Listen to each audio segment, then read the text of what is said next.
aqui com a gente no estúdio o Flávio Del Carlo, o animador que vai contar um pouquinho do seu trabalho pra gente. Em primeiro lugar, Flávio, é um prazer ter você aqui no programa Lanterna Mágica. Eu queria que você contasse pra gente como é que você começou a sua carreira. Bom, o prazer é o meu, né? Mas minha carreira começou com engraçado. Foi na adolescência imitando o Roberto Carlos. O filme Ritmo da Aventura, Roberto Carlos, não sei o que e tal. E eu fiz uma imitação, vestido de vermelho, casaquinho e tal. Na época, lá para os 13 anos, eu achei que eu tinha inventado desenho animado, então fiz as primeiras experiências e tal.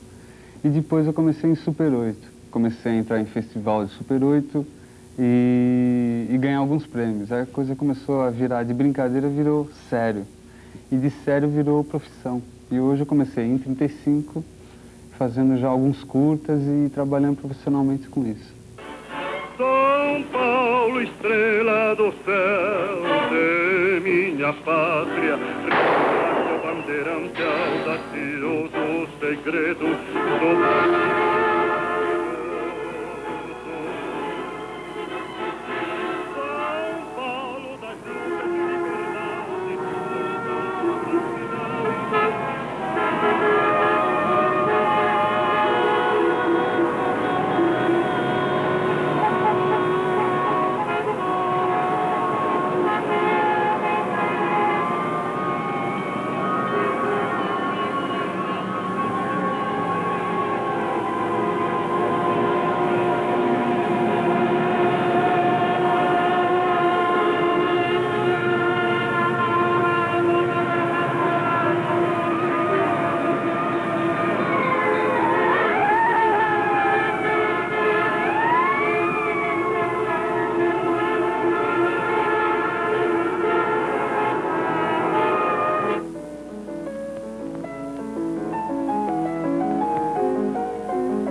A Pauliceia viveu 2 séculos antes de se tornar uma cidade, em 1711.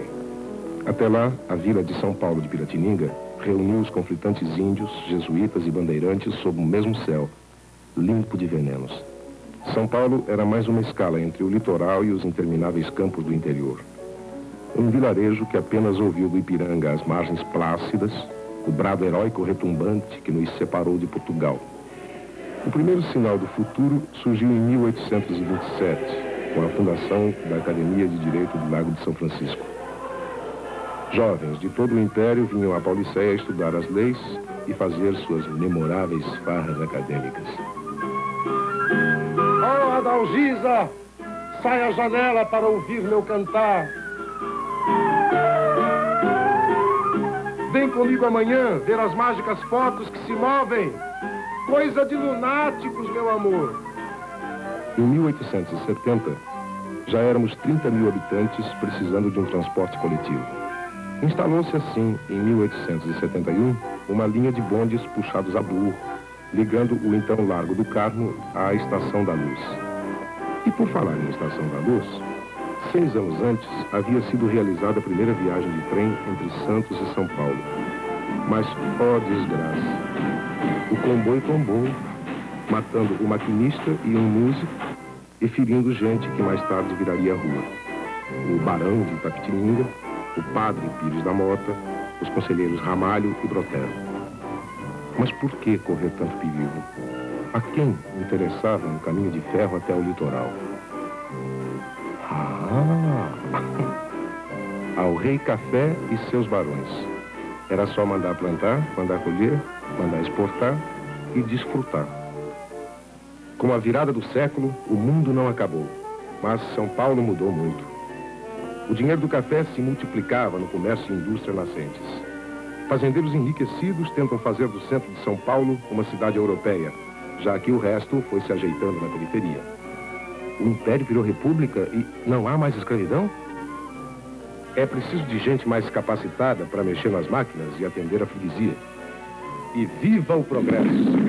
A Pauliceia ganha sua primeira linha de bondes elétricos, com um abraço apertado da The São Paulo Railways Light and Power Company, ou simplesmente Light, a qual, aliás, constrói nossa primeira usina elétrica em Parnaíba para fornecer energia a seus bondes. Uma mão lava a outra e as duas juntas limpam a cidade. E a eletricidade chega às casas, às fábricas e às ruas, substituindo o lampião de gás. Quanta saudade você me traz. 1914. A Europa entra em guerra. E nós com isso?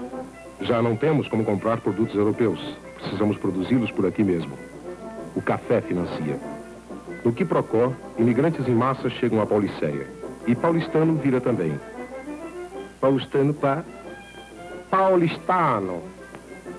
Paulistano não? Paulistano. E paulistano lhe. São Paulo não é mais aquela.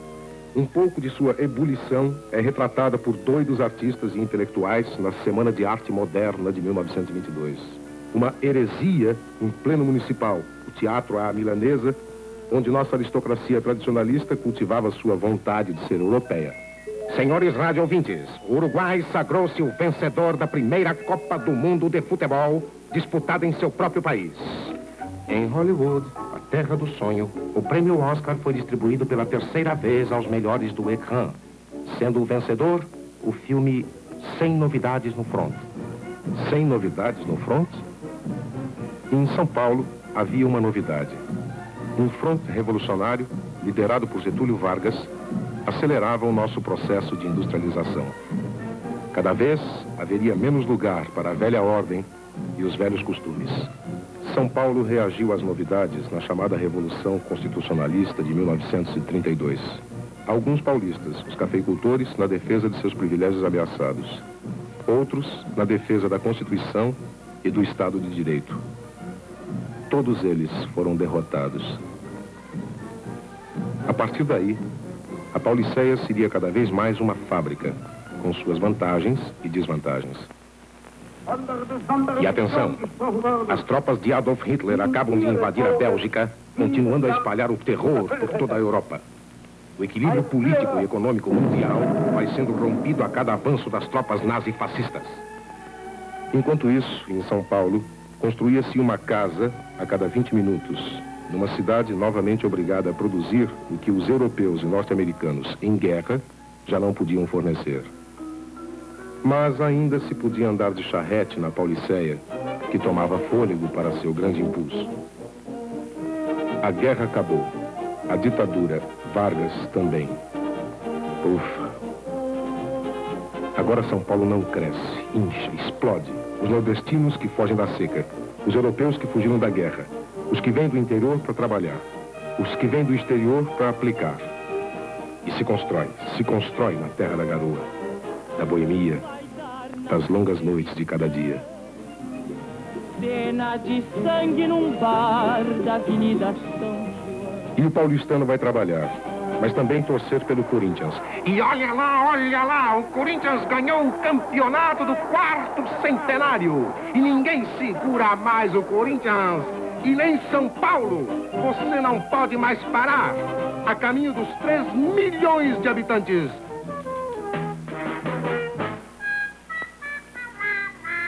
São Paulo já tem seu novo café, movido a gasolina, soltando fumaça, parecido com besouro. Meu calhambeque, pip, uma brasa mora.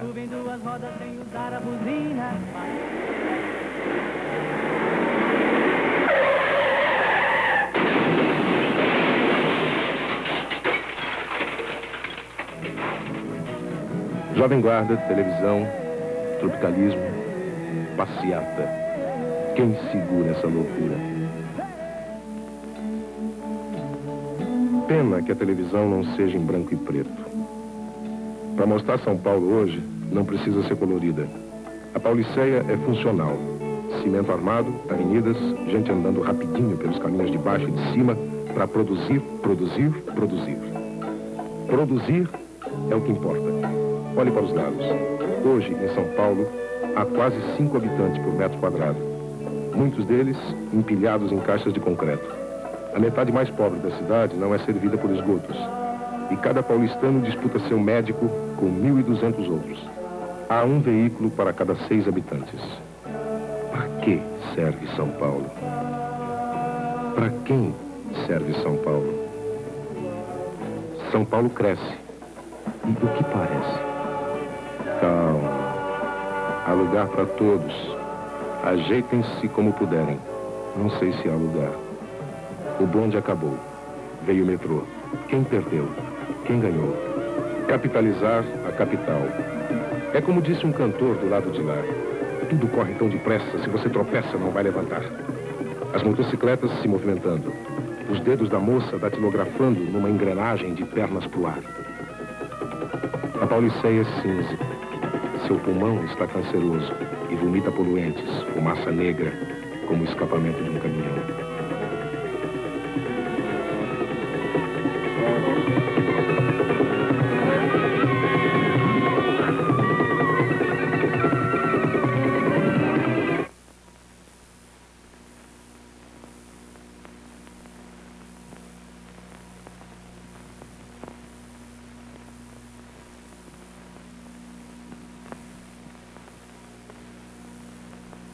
A cidade que nasceu para defender seus habitantes, hoje devora suas fontes de vida, seu ar, seu futuro.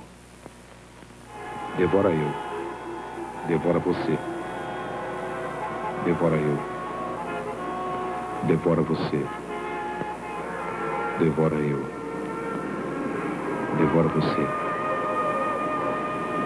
devora você.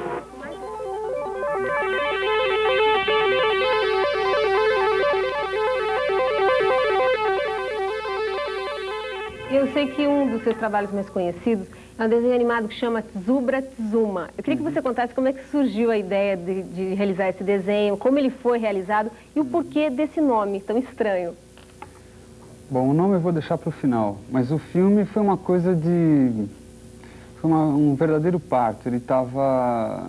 O roteiro já demorava, o quê? Uns 2 anos na gaveta.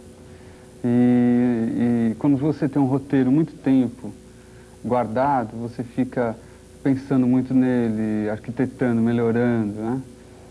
E nessa época, assim, lá para 82, 83, eu comecei a levar muito a sério a ideia de produzir esse filme de fato, né? E eu juntei com o Dagomir Marquese, que foi o cara que fez o roteiro junto comigo. E a gente deu uma melhorada, deu uma enxugada, porque o roteiro inicial era de um longa-metragem. Então a gente resolveu dar uma enxugada braba e fazer um curta dele. E um curta bem atualizado, para a época, era bastante atualizado, era pacifismo e tal, em 82, coisa que no Brasil nem se pensava nisso, né? Então a gente teve a ideia do filme, só que a gente não tinha a ideia do nome para o filme. E todo nome que a gente pensava era uma coisa muito óbvia e tal. Até um dia que a gente saiu para uma praça para pensar no nome do filme. E não tinha razão, que nome que a gente vai dar, que nome, tal. E o Dagomir tirou uma balinha do bolso, uma balinha verde, que todo mundo conhece, e do nome dessa balinha eu tirei o nome. Vamos dar um sotaque italiano para essa balinha e vamos chamar ela de Zubra Tzuma. E vamos pôr o nome no filme. Né? E só que a gente prometeu um pro outro e não revelar esse segredo a ninguém. Falar que o nome do filme era uma coisa esotérica, mística, chinesa, milenar e tal. Mas esse é o segredo, é o nome de uma balinha.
Deus do céu.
confirmada a internação do ministro do Planejamento, João Sayad, no INCOR aqui em São Paulo.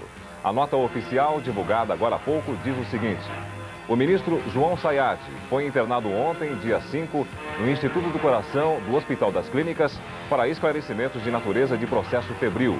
A investigação clínico-laboratorial efetuada estabeleceu o diagnóstico de meningite. Um dos médicos que está tratando o ministro João Sayad é o infectologista Vicente Amato Neto. A nota oficial foi divulgada pelo assessor de imprensa do Hospital das Clínicas, José Flávio Tiné. Mais detalhes daqui a pouco no telejornal Informação. Até lá.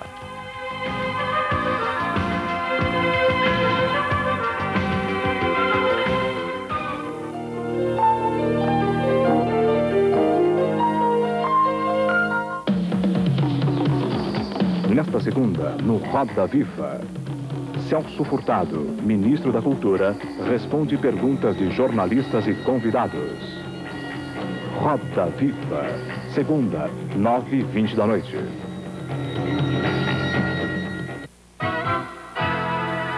Lazer, divertimento e curiosidades através das diversas regiões do planeta. Tempo de Férias. Traz cultura, atualidades e conhecimento. De segunda a sexta, 2 da tarde. Na Grande São Paulo e em muitas cidades do interior, a água da torneira já vem com flúor, o que diminui a incidência de cáries nos dentes. Quando a água contém flúor, não é preciso dar às crianças flúor em gotas ou comprimidos.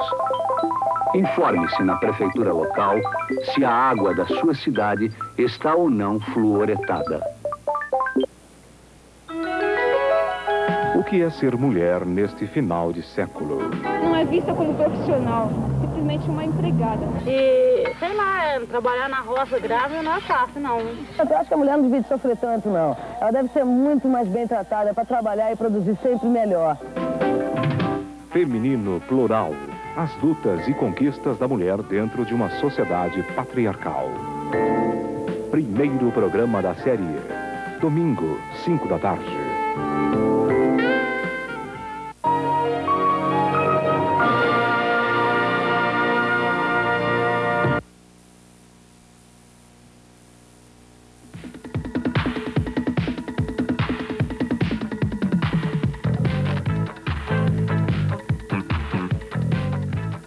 Flávio, eu sei que tem um filme Planeta Terra, né, que é sucesso mundial e que você participou da realização desse filme, parece que com 30 animadores brasileiros, é isso mesmo? Isso. Como é que foi? Isso foi uma coisa organizada pelo Centro do Rio, Centro de Animação do Rio. E esse filme acabou sendo o embrião de uma grande ideia para São Paulo, que é fazer um centro em São Paulo onde a gente use equipamento, inclusive da RTC, para produzir novos filmes. E isso com uma super cobertura do Embrafilme, entendeu? E meios de comunicação. É uma coisa que está bem começando, mas com o apoio total do Embrafilme. Quem sabe foi a partir desse filme, Planeta Terra, que começou tudo isso. Foi o gatilho para a coisa acontecer. Quem sabe daqui um ano ou 2, o cinema brasileiro está estourando em termos de desenho animado mesmo. Tomara, finalmente, né? Eu queria que você se despedisse, então, do programa Lanterna Mágica, fazendo as suas considerações sobre o que você acha do futuro da animação brasileira. O futuro está aí, está